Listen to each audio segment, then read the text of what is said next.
આ વિડીયોની અંદર આપણે સામાજિક વિજ્ઞાન ધોરણ 10નો 10મો પાઠ ભારત કૃષિનો મહત્વનો મુદ્દો ભારતની કૃષિ પેદાશો વિશેની વાત કરીશું। ભારતની ઋતુઓની વાત કરીએ તો ભારતની કૃષિ પાકને 3 વિભાગમાં વહેંચવામાં આવેલ છે: ખરીફ પાક, રવિ પાક અને જાયદ પાક। સૌ પ્રથમ આપણે લઈએ ખરીફ પાક, એટલે કે ચોમાસામાં લેવામાં આવતો પાક। પહેલા વ્યાખ્યા આપણે જોઈએ, ખરીફ પાક એટલે શું? ચોમાસામાં લેવામાં આવતા પાકને ખરીફ પાક કહે છે, જે મોટા ભાગે ભારતની અંદર આ પાકનો સમયગાળો જૂન જુલાઈથી શરૂ કરી ઓક્ટોબર-નવેમ્બર સુધીનો હોય છે। આ ખરીફ પાકની અંદર ડાંગર, મકાઈ, જુવાર, બાજરી, કપાસ, તલ, મગફળી વગેરે જેવા પાકો લેવામાં આવે છે।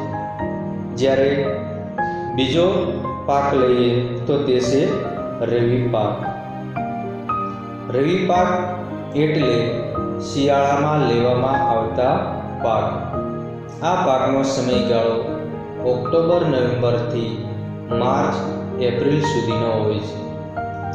આ રવિ પાકની અંદર ઘઉં, ચણા, સરસવ, રાયડો, અળસી વગેરે જેવા પાકો લેવામાં આવે છે।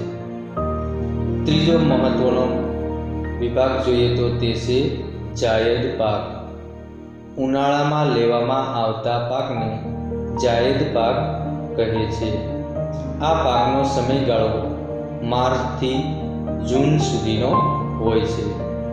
જાયદ પાકની અંદર ડાંગર, મકાઈ, મગફળી, તલ, બાજરી, તરબૂચ, કાકડી, સાકરટેટી વગેરે જેવા પાકો લેવામાં આવે છે।